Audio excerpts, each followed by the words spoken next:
Hello guys, welcome back to my channel Tithas blog. এখন ready হয়ে বেরিয়ে পড়েছে, এখন দাঁড়িয়ে আছি মন্দিরের সামনে। এখানে অটো বুক করা হচ্ছে। মন্দিরের আশেপাশে যে সকল মন্দিরগুলো আছে সেখানে ঘুরবো আজকে, তো অটো বুক করা হয়ে গেছে, আমরা বেরিয়ে পড়েছি।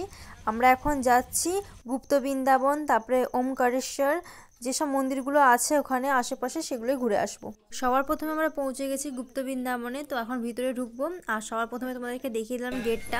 আর এখানে কৃষ্ণ ঠাকুরের, নারায়ণ ঠাকুরের অনেক কিছু মূর্তি আছে, অনেক সুন্দর সুন্দর জিনিস আছে, সেগুলো এক এক করে তোমাদেরকে দেখাচ্ছি, তোমরা দেখতে থাকো ভিডিওটা। প্রথমে তো আমি অবাক হয়ে গেছিলাম যে পুরীতে আবার বৃন্দাবন, তারপরে গিয়ে দেখলাম যে পুরো বৃন্দাবনের মতনই এখানে দৃশ্যগুলো। তোমরা এক এক করে দেখতে থাকো। এখানে দেখো প্রথমে ঢোকা মতো জগন্নাথের একটা ফটো আছে, মানে মূর্তি আছে। তারপরে এখানে একটা রাধাকৃষ্ণের বড় একটা মন্দির আছে। মন্দিরের দেওয়ালে অনেক কিছু রাধাকৃষ্ণের ফটো দিয়ে লেখা আছে। এখান থেকে বেরিয়ে গিয়ে তারপরে তোমরা দেখতে পাবে বাইরে একটা বজরং বলির অনেক বড় মূর্তি আছে, চৈতন্যদেবের বড় একটা মূর্তি আছে। তারপরে ওখানে আছে অনেকটা জায়গা জুড়ে মন্দিরটা। তো এক এক করে তোমাদেরকে একটু একটু দেখানোর চেষ্টা করেছি, অতটা পেরেছি দেখানোর চেষ্টা করেছি। আর খুব সুন্দর জায়গাটা। শিব ঠাকুরের মূর্তি আছে, যেমন নারায়ণের মূর্তি আছে, সরস্বতী ঠাকুরের মূর্তি আছে। তোমরা এক এক করে দেখতে থাকো, যতটা পেরেছি তোমাদের সঙ্গে শেয়ার করার চেষ্টা করেছি। আর যারা এখনও পুরী জানোই তারা পুরী গিয়ে ঘুরে আসতে পারো, খুব সুন্দর জায়গা। আর মন্দিরগুলো খুব সুন্দর ওখানকার, আমার তো খুবই ভালো লেগেছে। আরও একবার যাবার ইচ্ছে আছে, জানি না যেতে পারবো কি না, তো চেষ্টা করব যাওয়ার জন্য। তো এই মন্দির থেকে বেরিয়ে একটা অন্য মন্দিরে চলে যাব, এরপরে যাব ওমকারেশ্বর মন্দিরে। তো এখানে সব মন্দিরগুলো, এখানে দেখো কৃষ্ণলীলা, এখানে পুরো একটা ফ্রেমের মধ্যে বন্দি করা আছে সব কিছু। আর দেখতে খুব সুন্দর ছিল, কিন্তু গেটটা খোলা ছিল না। তো জানি না গেটটা খোলা থাকে না বন্ধ থাকে, সেটা আমি বলতে পারছি না। তো আমি যখন গেলাম তখন দেখলাম যে গেটটা বন্ধই ছিল।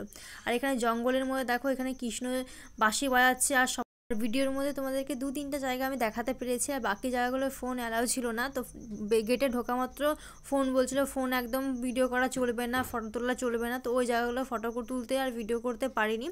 আর এই জায়গাগুলো ভিডিও করা, ফোন ফটো তোলার অ্যালাউ ছিল বলে আমি তোমাদের সঙ্গে শেয়ার করেছি। আর এখানে দেখো বড় একটা শিবলিঙ্গ আছে। আর এখানে দেখো সমুদ্রের মতন করা আছে, আর সমুদ্র মন্থনের দৃশ্যটা এখানে তুলে ধরেছে। আর এখানে একটা দেখো বড় একটা মূর্তি, এখানে শিব ঠাকুর। তারপরে সেকেন্ড চলে এসেছি আমরা ওমকারেশ্বর। এখানে প্রথমে একটা শিব ঠাকুরের বড় মূর্তি আছে। তারপর ভিতরে ঢুকলে তোমরা এখানে দেখতে পাবে 108টা শিবলিঙ্গ। তো তোমাদেরকে একটু পরে নিয়ে যাব ওখানে। আর এখানে দেখো একটা উইঢিপি করা আছে, এখানে সবাই পুজো দিচ্ছে। আর এই রাক্ষসের মুখ দিয়ে মন্দিরটার ভেতরে ঢোকা যায়। তো এই প্যান্ডেলটা আমাদের এখানে দুর্গাপুরের সময় শিবরাত্রিতে অনেক জায়গায় হয়েছিল। তো প্রথমে জানতাম না যে এই মন্দিরটা এখানে আছে, পুরীতে ওমকারেশ্বরে আছে। তো এই প্রথমবার গিয়ে আমি জানতে পারলাম যে মন্দিরটা এখানে আছে। তো এখানে তোমরা 108টা শিবলিঙ্গ দেখতে পাবে। আর সামনে রাখা আছে নন্দী বাবাকে। আর এখানে সবাই পুজো দিচ্ছে বা গোল ঘুরে করে নন্দীর কানে কানে যা মনের ইচ্ছে সেই বলছে। তো আমিও বলেছিলাম। আর এখানে সব রকমের তোমার শিবলিঙ্গ দেখতে পাবে, আর নাম দিয়ে পুরো লেখা আছে যাতে সবার বুঝতে সুবিধে হয়। আর তোমাদেরকে সব শিবলিঙ্গগুলো দেখানোর চেষ্টা করেছি। আর সামনে আশেপাশের লোক ছিল বলে একটু একটু তোমাদের গ্যাপ হয়ে গেছে, কিন্তু দেখো সব শিবলিঙ্গ তোমাদেরকে এই জায়গাটা ভিডিও করার অ্যালাউ ছিল বলে খুব ভালো লাগলো যে এখানে ভিডিও করে তোমাদের সঙ্গে আমি শেয়ার করতে পেরেছি। তো সবাই এখানে ঘুরে ঘুরে দেখছে, আমাদের ফ্যামিলি যারা গিয়েছিল, মাসিরা, মা বাবা সবাই, মামার সবাই ঘুরে দেখছে। আর সব এই মন্দিরটা থেকে বেরোলে বাইরে রাধাকৃষ্ণের অনেক মূর্তি আছে, আর আছে একটা ভাগ্যের চাকা। আর দেখো এখানে নন্দীর কানে কানে সবাই বলছে, প্রণাম করছে, অনেকে পুজো দিচ্ছে।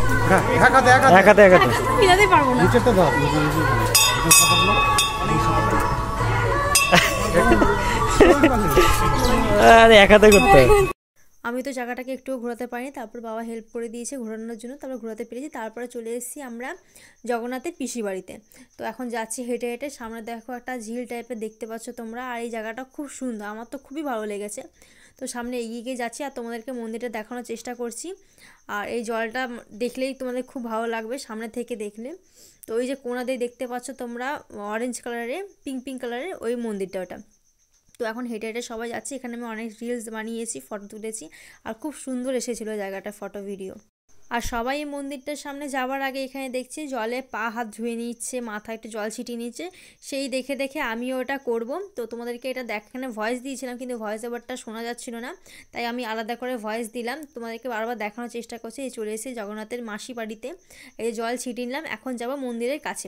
তো মন্দিরের কাছে চলে এসেছি। তোমার মিনি ব্লগটা অবশ্যই দেখেছো মনে হয়, যারা না দেখেছো তারা দেখে নিতে পারো। তো মন্দিরটাকে আমি দেখিয়েছিলাম ওই ব্লগে। এখানে বলছিলাম যে মন্দিরটা খুবই সুন্দর, সামনে গেটটা তো আমার খুবই ভালো ভালো লেগেছে। তারপরে চলে আসি জগন্নাথের মাসি বাড়িতে, আর এটা বলছে জগন্নাথের মাসি নাকি বসে আছে।